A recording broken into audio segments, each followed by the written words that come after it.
I am a 26-year-old male who recently got married to a 24-year-old girl named Rachel. I mean, like exactly 3 weeks ago. I really thought that she was the one until my dreams of having the perfect marriage shattered. Everything seemed to be going well at first, but I soon discovered that Rachel had been hiding a significant secret from me. I found out that my wife had been cheating just a week after our wedding. This is what I did to get my perfect revenge. I met Rachel, my wife, maybe ex-wife, not really sure what to address her when I was 24. We both were in university and shared a few classes together. I was a nerd and did not pay much attention to my surroundings in university. I saw her at one of the university lectures that I was attending, and she was sitting across from me. I was so smitten by her beauty that I couldn't help but strike up a conversation with her after the lecture. She was not only beautiful, but also very smart and well aware of her surroundings. I could see that there were a lot of eyes on her when I started talking to her. I am not used to garner that much attention from people. She asked me a question which I did have an answer to, but I told her that I would get back to her on it. She snatched my phone from my hand and put in her contact details. I was very flustered by her actions. She came very close to my ear and said that she really wanted to know the answer. My ear turned red in an instant. She smiled and left. I could not get this incident out of my mind for days. I was contemplating on how I should get in touch with her. Should I just send the answer to the question, or should I ask her to meet me so that I could explain it to her? I decided to ask her to meet me at the university cafeteria to give her the answer. We had a lot of intellectual talks around chemistry. I was always aware that she had a lot of eyes on her. One thing that irked me about her was she never acknowledged our relationship openly in front of others. She also did not shy away flirting with anyone who showed even a slight bit of interest in her. This behavior made me question the authenticity of our connection and left me feeling insecure about our relationship. Despite our intellectual discussions, I couldn't help but wonder if she valued our bond as much as I did, or if I was just another person she enjoyed flirting with. She reassured me that she had eyes only for me. I had no choice but to trust her words. However, her actions continued to fuel my doubts. It was difficult for me to fully believe her reassurances when she consistently displayed flirtatious behavior towards others. I yearned for a relationship where our connection was acknowledged and cherished openly, which made me question if we were truly on the same page emotionally. She would openly flirt around with people to get her things done and come to me with love in her eyes. It was very difficult for me to read her. I wondered if she was this way with everyone, or was I special? Whenever my doubts rose, she would do something so special for me that I would think differently about her. She would make me believe that I was the one she wanted to be with. That made me both happy and filled with joy at the same time. She had this friend, Liam, who she told was her best friend. He was always around hanging out with her. As they had most of their classes together, I always found them together. Even when we would be on a date, he would either interrupt or come along with us. I had mentioned this to Rachel, that I don't feel that comfortable around him. She always dismissed it, stating that he is the one who understands her best and he really liked that I was her boyfriend. However, as time went on, I couldn't shake the feeling that Liam's presence was more than just friendship. There were moments when I caught him giving Rachel lingering looks or whispering things to her that made me uneasy. Despite my concerns, Rachel continued to assure me that there was nothing going on between them and that I was overreacting. We were on a date one day when, out of the blue, Rachel said that we should move in together. I was ecstatic. I had been hoping for our relationship to progress to the next level, and Rachel's suggestion made me feel incredibly happy and excited about our future together. The thought of sharing a home with her filled me with a sense of joy and anticipation, as we could now truly build a life together. Though it had been only 6 months for us, I felt that we were ready to take it to the next level. I was more than happy she was the one who had suggested this. All my doubts about her not being serious about our relationship vanished into thin air after her suggestion. It showed me that she was committed and invested in our future together. Moving in together would not only bring us closer, but also allow us to create a space that truly reflected our shared values and aspirations. I was so happy initially when we moved in together. She got her stuff and we tried to make it into our home. After the setting up, Rachel suggested that we should have a party. We called our friends over, Of course, she had much more friends than I did. As the night went on, people started leaving. At the end, it was just Rachel, Liam, and I.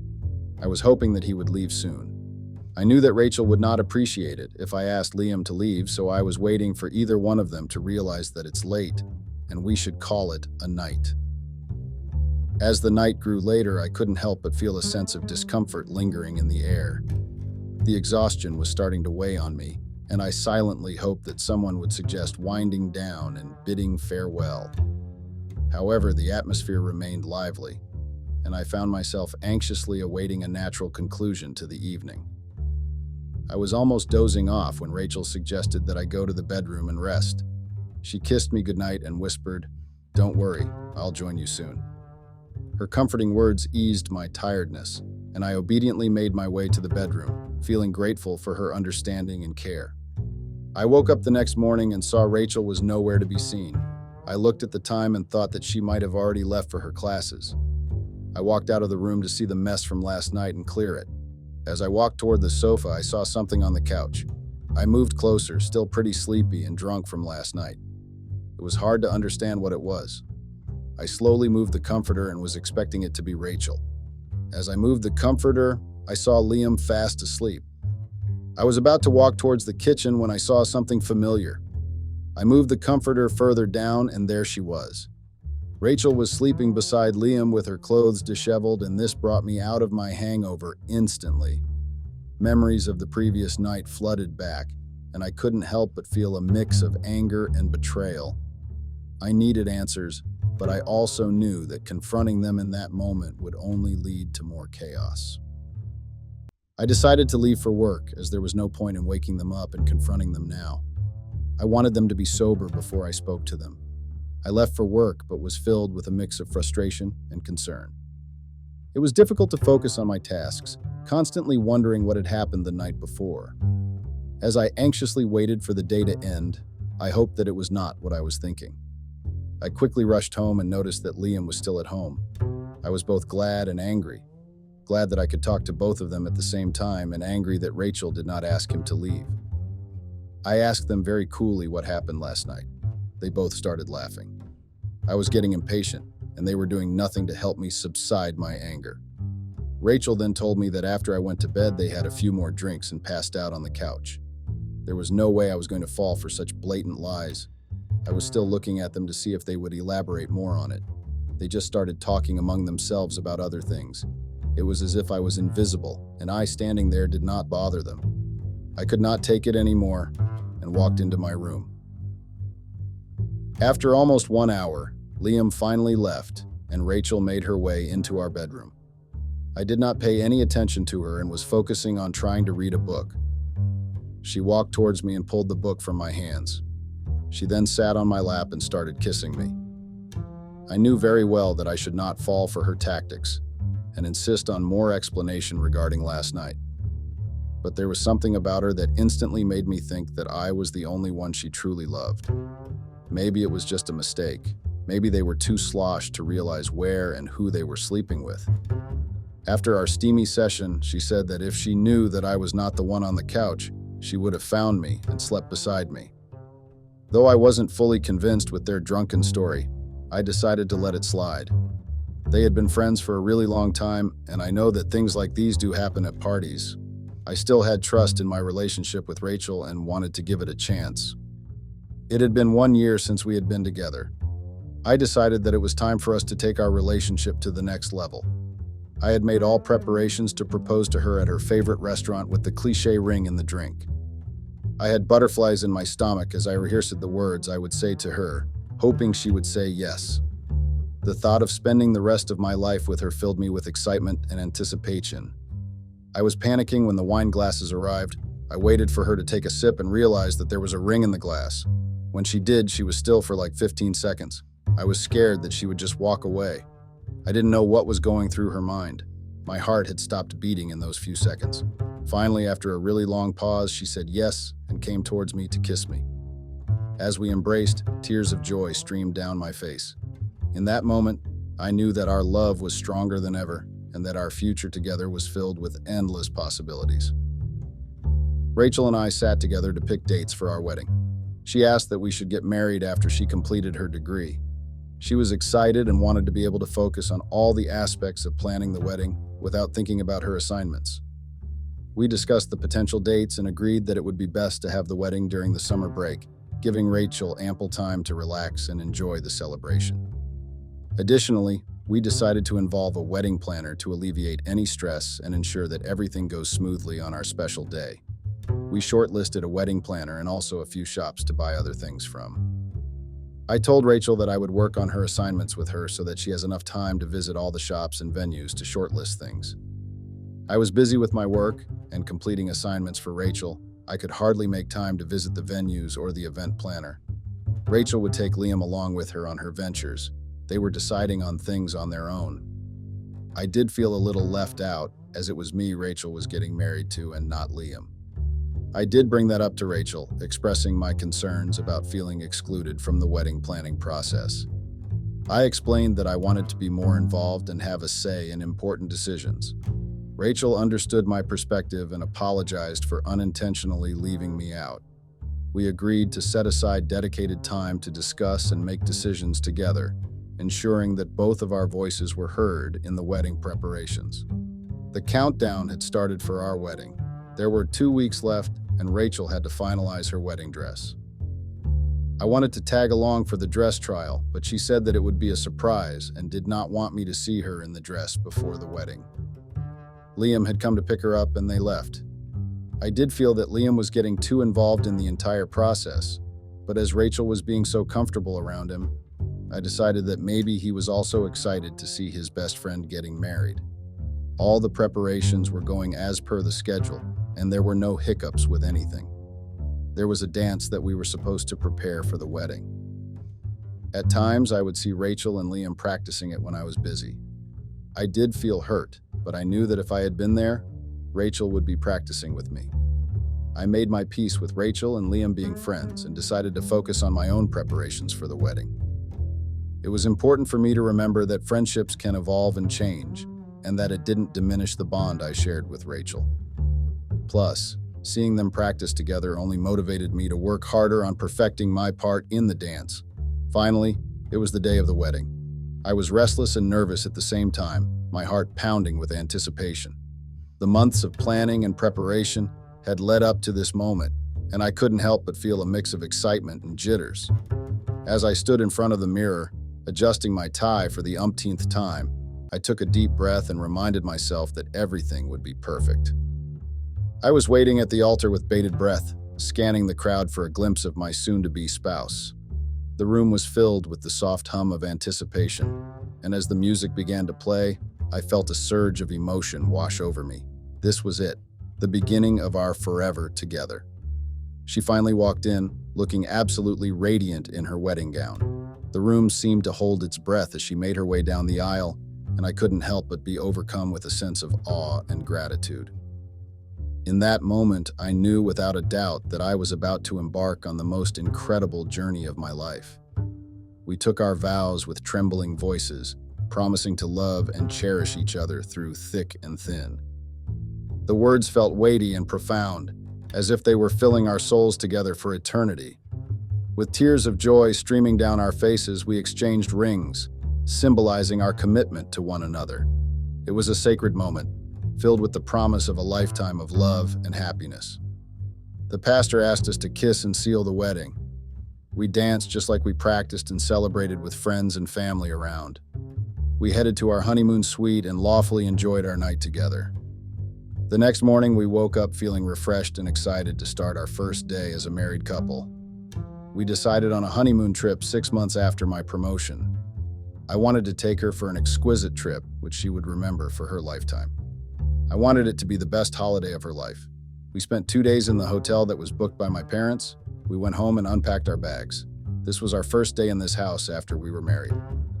We just lay on the bed, enjoying the feeling of being newlyweds in our own home. As we cuddled and talked about our dreams and aspirations, we couldn't help but feel grateful for the love and happiness that surrounded us. We knew that this was just the beginning of a beautiful journey together, filled with countless more unforgettable moments and adventures. I started going to work 3 days after the wedding. Rachel was still on her summer break, so she was just chilling at home. I came home and noticed that Liam was already here. I thought that after our wedding, things would be different and he would give us space. However, it seemed like Liam had no intention of leaving anytime soon. I couldn't help but feel a sense of disappointment and frustration, as I had hoped for some alone time with Rachel to celebrate our newlywed status. I was trying to convey with my eyes to Rachel to ask Liam to leave, but she kept ignoring my silent pleas. It was becoming increasingly difficult to hide my growing impatience as Liam continued to make himself comfortable in our shared space. I couldn't help but wonder if Rachel was oblivious to my desire for privacy, or if she simply didn't want to confront the situation. I finally spoke out that it was getting late and Liam should probably leave since I still had to go to work tomorrow. Both Rachel and Liam looked shocked at my sudden statement. Rachel quickly apologized, explaining that she had no intention of invading my privacy and was genuinely concerned about my well-being. Liam, on the other hand, seemed taken aback and offered to leave immediately, realizing he had overstayed his welcome. I woke up the next morning and I saw that Liam was constantly sending messages to Rachel. I wondered if there was a problem or an emergency, so I decided to check her phone to see if there was urgency. As I was about to read those messages, Rachel snatched her phone from my hand and said that it was not cool to look into other people's phones. I was surprised by her reaction. I said that she doesn't need to be so defensive. It was just Liam and I was just concerned if he was in any problem. She dismissed it, stating that he was not in the right frame of mind and she needed to be there for him. She was very protective about him, so that is why she has been behaving that way. Well, he did not look disturbed or troubled yesterday when he was chilling out here. I made breakfast and left for work as Rachel was engrossed in her phone replying to Liam. I decided to get a few things straight today with regards to our space and how much of Liam's involvement would be appreciated. With that determination, I kissed her goodbye and left. I was working and the feeling of unease kept nagging at the back of my head. I decided to leave early from work and decided to take a walk. As I walked, I remembered one of the messages from Liam to Rachel asking her when he should come home. It was then that a sudden realization hit me, and I began to suspect that there might be something going on between Liam and Rachel that I wasn't aware of. I called in sick and left work. I reached home and saw Liam's car parked outside. My heart raced as I cautiously entered the house, unsure of what I might find. The sight of Liam and Rachel sitting closely on the couch, engrossed in conversation, confirmed my suspicions and sent a wave of anger and betrayal through me. I decided to wait and see what further unfolds between them. As I stood near the door, I saw them exchange a lingering glance before Liam leaned in and kissed Rachel. My world shattered in that moment, and I felt a mix of sadness and rage consume me. They started undressing each other, and I knew then that I couldn't just stand by and watch their affair unfold. I had to confront them and demand answers. I shattered the vase kept at the entrance. That brought both of them to reality. They froze and were shocked to see me at home at this hour. They had assumed I would still be at work, and the sight of me standing there amidst the broken pieces made their hearts sink. I was expecting them to panic and give me explanations, but what transpired was something I was not expecting. Rachel started laughing. Her laughter echoed through the room, breaking the tension that had filled the air. Confused, I looked at her, unable to comprehend her reaction. Meanwhile, Liam's expression shifted from shock to relief as he joined in on Rachel's laughter. I thought that I had lost my mind. I was left with disbelief at their reaction, wondering if there was something I had missed or if they were playing some kind of prank on me. It felt surreal to see them laughing instead of providing the explanations I had anticipated. I was raging with anger and asked Liam to leave my house immediately. I needed to talk to my wife alone. Rachel asked him to leave, and he did. I asked her to explain what she was doing kissing Liam. She smirked and told me to have a seat. She said that she needed a scapegoat to complete her assignments, and I seemed like the perfect candidate. Though she never showed any interest in me, I was the one always willing to do things for her. She was expecting it not to escalate to this level. But as time went by, she and Liam had decided that it would be funny to use me for all their needs. She used me to help her with finishing her degree at the university. I was feeling so devastated. She would have just asked me for my help instead of making me go through all this. She was smiling and laughing, disclosing all this to me. She even told me that I was such a dork who thought that a girl like him would even think of marrying a beauty like her. She could get any guy to fall for her just by flipping her hair. Liam had always been her true love. They made this plan of using me both intellectually and financially for their needs. She told me that I was not only doing Rachel's but also Liam's assignments. Feeling betrayed, I confronted Rachel about their ulterior motives. She confessed that she had been manipulating Liam as well, exploiting my emotions and trust. It became clear that our relationship had been built on deceit and manipulation, leaving me devastated and questioning everything I thought I knew about love and loyalty. It was her idea to make use of me, and even if things went south, I could be fooled by some crap story that they could cook up. She was expecting to play along for some more time before she got bored of me and left me. It was getting more and more difficult for me to breathe, listening to Rachel coming clean about how she and Liam very carefully approached me for their own benefit. She told him how they had been goofing around with each other even in my presence, but I was so stupid to think that they were just friends. They enjoyed making a fool out of me and often challenged each other to hug or kiss in front of me without getting caught. Everything about the wedding was decided by them, and I was just there as a prop. She even told me that the day she went for her dress trial, they had a steamy quickie in the dressing room. She wanted Liam to be the first one to see her and feel her in that dress. I could not believe that she was the same girl who I had fallen for. After spouting all kinds of nonsense to my face, she went to our bedroom and took a nap. I was left there still, unable to comprehend what just happened. I must be dreaming. It's just a bad dream. When I wake up, all this will be over.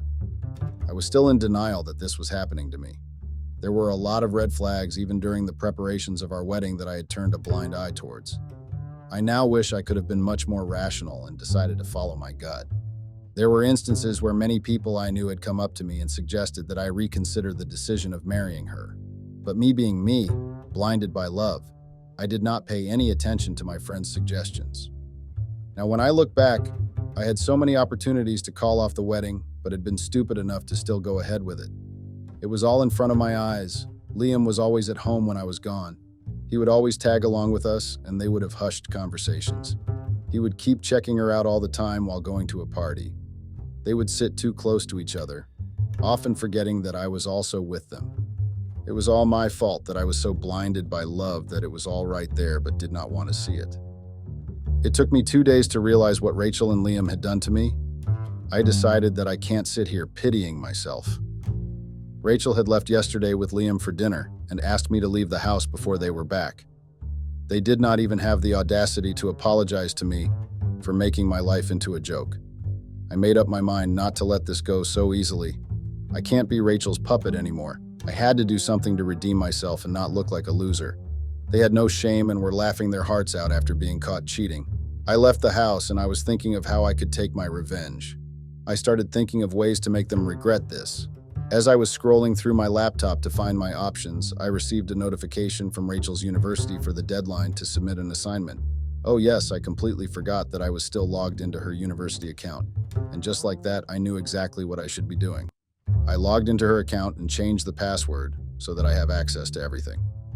I went through her subjects and looked into everything that needs to be submitted or completed before a deadline.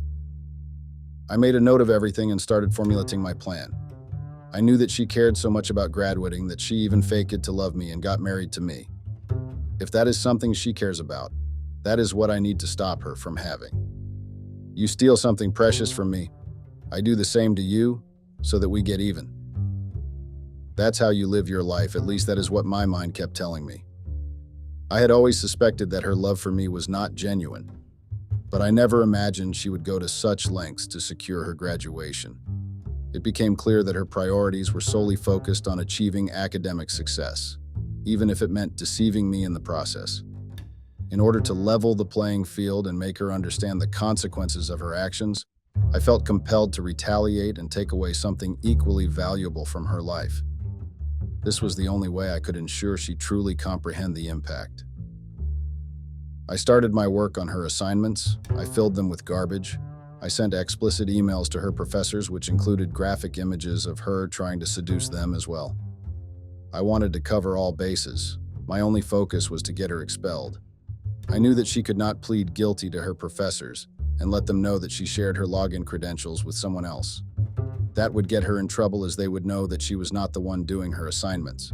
Either way, she would get expelled from university and not graduate. It looked like a foolproof plan. Within a day, she got to know what I had done. She and Liam came to my old house where I had started living after leaving our house that we recently purchased. I showed them in and sat there sipping my coffee. I knew that I had to act cool and let them have their say. Rachel started talking and asked me what I had done. I acted dumb. I asked her to remind me what exactly she was talking about. She said that I ruined her life by intentionally submitting crap assignments and also sending emails to her professors that were vulgar. She was devastated and couldn't understand why I would do such a thing. Liam, on the other hand, was furious and demanded an explanation for my actions. As they both continued to express their anger and disappointment, I started laughing hysterically. I told them that they looked too funny right now. They had nothing much to say and left. It did look like an achievement after what they had done to me. I thought that I would be satisfied by this, but I wasn't. The anger and rage did not die down. I knew Rachel was very good at telling stories and knew that all her professors adored her. She might be able to get out of it and still graduate. I had another idea in my head.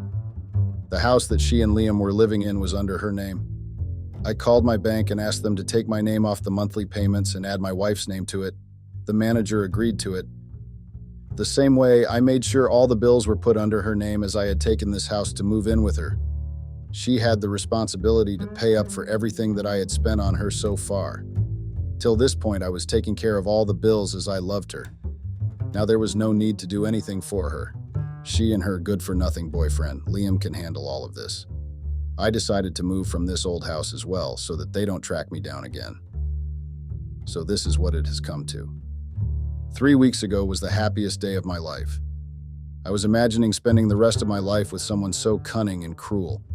Today, I am left with nothing but sadness and anger. I was so gullible and naive to think that I could be worthy of love. I had believed that I had finally found someone who truly cared for me, but now it feels like a cruel joke. The pain of this betrayal cuts deep, leaving me questioning my self-worth and doubting my ability to trust again. I would like your support to know if you think what I have done is right and what I should do going forward. Never once did I imagine that my life would take such a drastic turn after meeting Rachel, who I thought was the love of my life. Update. Thank you for all the love and tones of advice that you guys sent across. Rachel had showed up at my work a few times asking me to pay the bills and the mortgage of the house. I told her that they were not under my name and I am not liable to pay any of it. She threatened me with divorce, which I knew was coming. I asked her to file for it and I am willing to go to court. I knew she did not have the money to hire a lawyer, and she was already in trouble with her assignments as I was not there to do them for her. I was finally feeling a sense of joy looking at her all stressed about things, which she never had to worry about when she was with me. This should be a lesson to her to realize what she had lost in her selfish desires. I could see it on her face, the regret and the pain of deceiving me. I was meeting a lawyer for lunch when I saw her walking on the street. I didn't even want to give her 2 seconds of my life, so I just turned the other way. I noticed that she had entered the restaurant with another man. They sat at a table across from me, her head facing me. I first was expecting it to be a lawyer. I was hoping for Liam to follow her around like always. Something about the whole setup didn't feel right. The lawyer looked at where I was seeing and said that he was a businessman who had a new escort with him every time he went out to eat. So now this is what she was doing. Seducing rich old men to pay her bills. No wonder people say karma is a bitch. She had a wonderful life with me. All she had to do was forget her past and live a happy life with me. I have finally moved on from Rachel and the haunting experiences she gave me. She did teach me a lesson though. Never blindly believe a girl who is too hot and intelligent at the same time. They always have ulterior motives. Always question what they are going to get out of you and also make sure that you get something out of them if you already know that you are going to get used by them. Well, I am not the kind of person who should be giving advice to others, but I would like to say to all the young people out there not to fall too early and too fast in love. Always, always look for the red flags. Don't be blind like me, and please learn something from my mistakes. Listen to people around you, which I know can be difficult when you are smitten by love. Been there, done that. Choose your partner for life very, very carefully. And if something is bothering you, please speak up and ask them to choose. Don't be an idiot like me. I know this is all a rant. Let me just end it here. Take care, everyone, and thanks for listening.